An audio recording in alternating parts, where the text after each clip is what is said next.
Milán, 30 de noviembre de 1946. Pinaso Maschini acude a la casa de su jefe, para recoger las llaves de la tienda donde trabaja como dependienta. Al llegar, se encuentra con un espectáculo dantesco. Franca Pappalardo, esposa de su jefe Giuseppe Ricciardi, ha sido asesinada con una barra de hierro, y como ella, también sus 3 hijos, Giovanni de 7 años, Pinocha de 5 años, y Antoniuccio, de solo 10 meses, que se encontraba sentado en su trona. La violencia de los asesinatos hacen pensar en un crimen pasional. El robo de dinero y joyas es considerado por los investigadores como un acto para desviar la investigación, pues la familia de Ricciardi estaba en condiciones económicas precarias, y su negocio tenía varias facturas sin pagar. En la escena, 3 cosas llaman la atención de la policía. Un cabello femenino bajo las uñas de Franca, una foto de bodas partida por la mitad, y un vaso con rastros de carmín.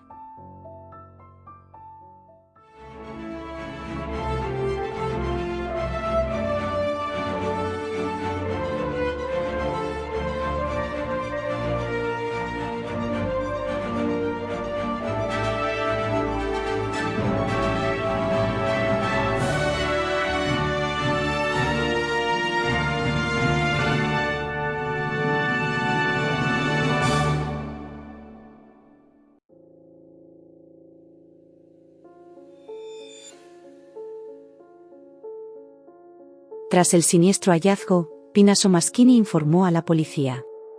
Los cuerpos de las víctimas estaban tendidos en el suelo, rodeados de enormes charcos de sangre, fragmentos de cerebro dispersos y restos de vómito.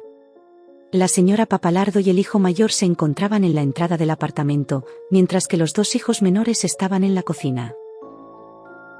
La portera del edificio comentó que había cerrado el portal a las 9 de la noche en punto, como lo hacía siempre. Señaló igualmente que el cerrojo estaba roto, por lo que se podía acceder al edificio fácilmente. La investigación del caso fue encomendada al inspector Mario Nardán, célebre por su contundencia al tratar los casos a los que aplicaba los métodos expeditivos usuales en la época. Para la policía, el homicida era alguien cercano a la víctima, pues la señora le había abierto la puerta y le había ofrecido una bebida.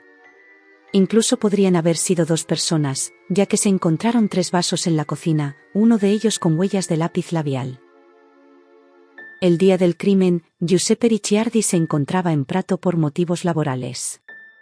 Al ser localizado e informado de lo ocurrido con su familia, fue interrogado, surgiendo así el nombre de Rina Fort.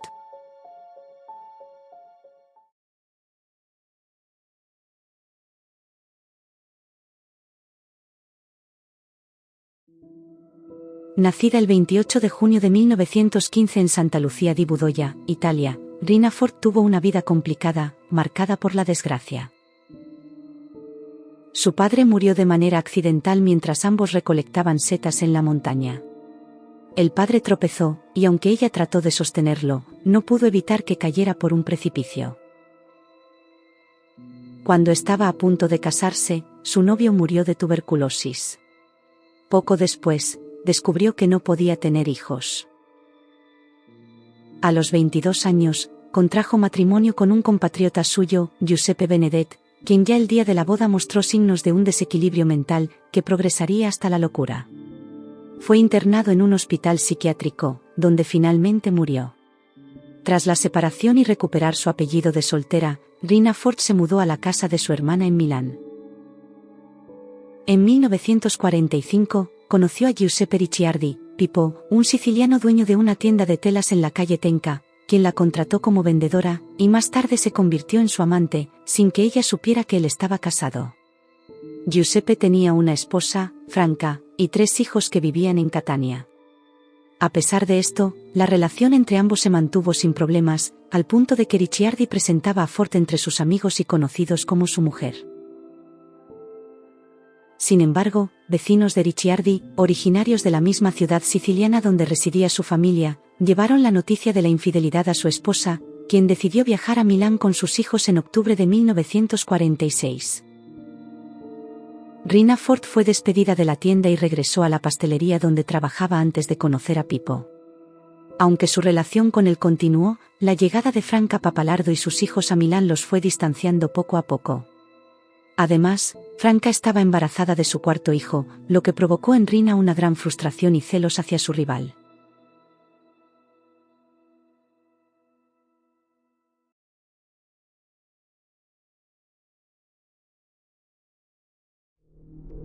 La policía fue a buscarla a su domicilio en la calle Mauro Macchi 89, y luego a la pastelería donde trabajaba en la calle Setala 43. Fue detenida mientras tomaba el desayuno en un bar frente a la pastelería, y llevada a la estación policial. El interrogatorio comenzó el 30 de noviembre de 1946, un día después del cuádruple asesinato. Rina Ford reconoció haber trabajado para Giuseppe Ricciardi, pero negó que fueran amantes, y afirmó no saber dónde se encontraba. También negó haber participado en los sucesos. Tras 17 horas de un intenso interrogatorio por parte del inspector Di Serafino, Rina Ford se derrumbó. Admitió haber tenido una relación sentimental con Giuseppe Ricciardi, hasta la llegada de la esposa de este a Milán. Además, acusó a Giuseppe y a un amigo suyo al que llamó Carmelo, de ser los instigadores del crimen. Dijo que el propósito de los tres era simular un robo para intimidar a Franca Pappalardo y hacerle creer que Milán era una ciudad muy peligrosa, sugiriendo que lo mejor sería regresar a Catania. Sin embargo, según Rina Ford, ya en la vivienda, la situación se descontroló debido a un cigarrillo con droga que Carmelo le ofreció.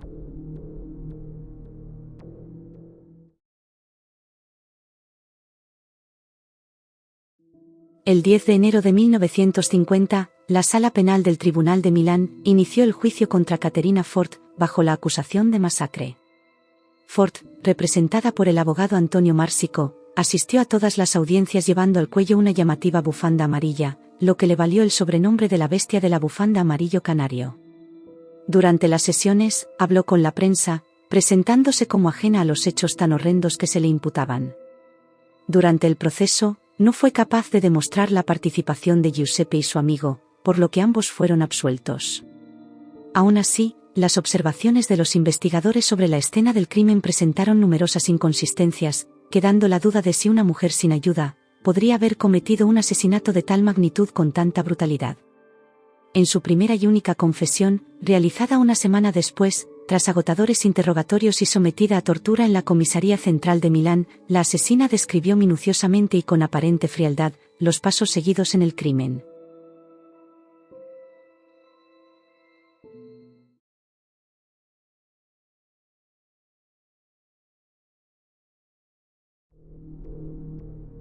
Aquella noche vagaba sin rumbo, cuando a la altura de la calle Tenca, automáticamente giré a la derecha y entré en el portal número 40 de la calle San Gregorio. Lo atravesé y subí al primer piso despacio, y llamé a la puerta de la familia Ricciardi. La señora preguntó quién era, y luego abrió la puerta. Entré dándole la mano, y ella me saludó cordialmente. Recuerdo que llevaba en brazos al pequeño Antoniuccio. Me llevó a la cocina y nos sentamos, mientras dos de los niños jugaban. Apenas me senté, noté un leve malestar, tan evidente que la señora Pappalardo me dio un vaso de agua y limón. Extrañada por mi visita, quiso aclarar las cosas, y me dijo que me tranquilizara y que dejara en paz a Pipo, que tenía una familia, que era buena y amable, pero que si la irritaba más, me haría volver a mi pueblo. Aclaro que antes de darme el vaso de agua, la señora puso al bebé en la trona, y después de haberme hablado, me llevó una botella de licor y me ofreció una copa. Tuvo que ir al salón porque no encontraba el sacacorchos en la cocina. En ese momento, cogí la botella, rompí el cuello, me llené un vaso hasta arriba y me lo bebí.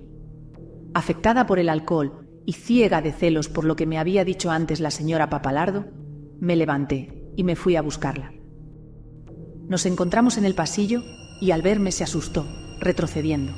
Entonces, me abalancé sobre ella golpeándola repetidas veces con una barra de hierro que había cogido en la cocina. La señora Pappalardo cayó al suelo medio muerta y yo continué golpeándola con la barra. Mientras la golpeaba, el pequeño Giovannino se aferró a mis piernas para defenderla. Entonces lo empujé con fuerza hacia el pasillo y comencé a golpearlo también a él. Algunos golpes dieron en la pared y otros en su cabeza. Después entré en la cocina y golpeé a Pinuccia. Luego hice lo propio con Antoniuccio, que estaba sentado en la trona y al que le di un solo golpe en la cabeza. Mientras tanto, Giovannino se estaba levantando del rincón donde lo había dejado, así que me fui hacia él y volví a golpearlo hasta que cayó con la cabeza junto a la puerta de la cocina. Aterrorizada por la horrible escena, salí de la casa y bajé las escaleras, sentándome dentro del portal, delante de la puerta de acceso a un bajo comercial. En el interior se escuchaban los ladridos rabiosos de un perro. Quise volver a subir al piso, pero me equivoqué de camino y aparecí bajo los escalones que conducían al sótano. Me quedé sentada un rato en el primer escalón para recobrar el aliento y después volví a subir al apartamento, donde las luces estaban encendidas como las había dejado. La señora Pappalardo y sus 3 hijos continuaban vivos. Entré en el dormitorio, me quité los zapatos y me puse unos de Ricciardi. Por encima del abrigo me coloqué una chaqueta y después abrí unos cuantos cajones, cogiendo una cantidad imprecisa de billetes y algunas joyas de oro. Revolví toda la casa, no sé muy bien por qué. Aún estaban vivos. El pequeño respiraba. La madre se movía. Pinuccia jadeaba. La Pappalardo me miraba con los ojos fuera de sus órbitas y me decía casi sin voz: «¡Desgraciada! ¡Desgraciada! Te perdono porque Giuseppe te quiere». Luego añadió: «Te lo ruego, los niños, los niños». Me pedía ayuda a la señora, mientras seguía moviéndose. Gemía. Después dejó caer la cabeza. Entonces me dirigí de nuevo al dormitorio pasando por encima de ella y pisándola con todo el peso de mi cuerpo. Ya no hablaba, pero seguía respirando. Sin darme cuenta de lo que estaba haciendo, derramé amoníaco en la cara de las víctimas. Y antes de irme, les metí en la boca pañales empapados en el mismo líquido. Luego, dejé los zapatos en la mesilla de noche y la chaqueta donde la había encontrado. Las víctimas agonizaban todavía cuando cerré la puerta y bajé las escaleras. Me fui a mi casa y me comí 2 huevos fritos con colines. Al día siguiente fui al trabajo como si tal cosa.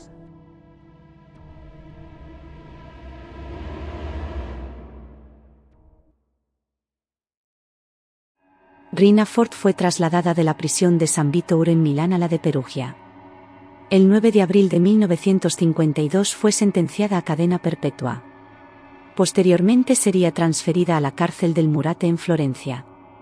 Solicitó y recibió el perdón de la familia Pappalardo, y el 12 de septiembre de 1975 se benefició de la amnistía concedida por el presidente de Italia, Giovanni Leone. Ese mismo año falleció Giuseppe Ricciardi, quien había reconstruido su vida, se había vuelto a casar y tenía un hijo.